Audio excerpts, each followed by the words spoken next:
Selamat pagi.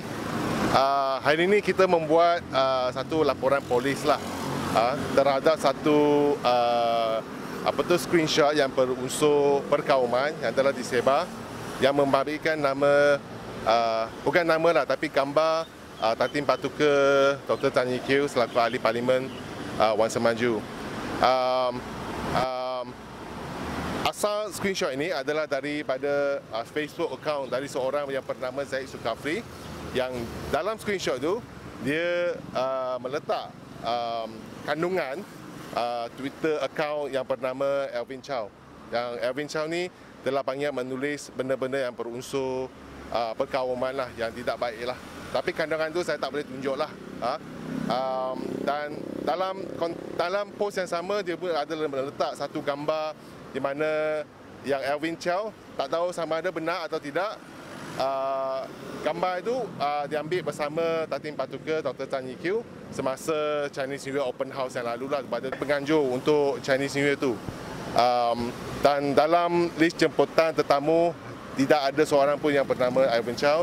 Dan saya juga selaku pengurusi PKR Wan Semaju pun tidak mengenali sesiapa ataupun orang yang tertera dalam gambar itulah. Tujuan kita membuat police report ni untuk membersihkan nama YB Datin Batuka. Sememangnya kita berharap pihak polis dapat melancarkan siasatan lah, supaya tidak not to link Datin Batuka's name into this screenshot lah, because the screenshot is actually very seditious. The content is actually memang berunsur perkauman, memang menghina agama dengan budaya orang Melayu lah. So saya berharap pihak polis, dan saya percaya pihak polis akan menjalankan siasatan yang dengan secepat mungkin lah. Tapi rasa Alvin Chow itu orang yang betul atau itu adalah fake account? Kalau ikut trend yang sekarang, memang cyber trooper ni memang berata-rata lah. Saya tidak boleh memberi komen. Tetapi apabila melihat dia punya Twitter account, memang agak konsisten apa yang dia tulis dalam sejak 2017. Dalam masa tempoh 2 tahun. Tapi saya tak pasti mana-mana cyber trooper yang boleh begitu konsisten lah dalam dia orang punya statement untuk menghina bangsa-bangsa lain. So saya tidak boleh bagi komen lah. Saya biarkan kepada pihak polis untuk menjalankan siasatan. Okey, pihak Wan Semaju agak perasan benda ni bila berlaku?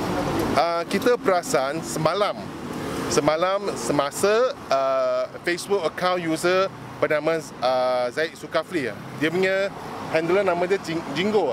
Okey, itu Jingo. Dia start viral merata-rata ke WhatsApp group, ke social media, dan saya mendapat satu message bukan dari dia tapi dalam WhatsApp group lah. So itu sebab kita we have decided to make a police report on this issue to clear Datin's name today. Big shot semua.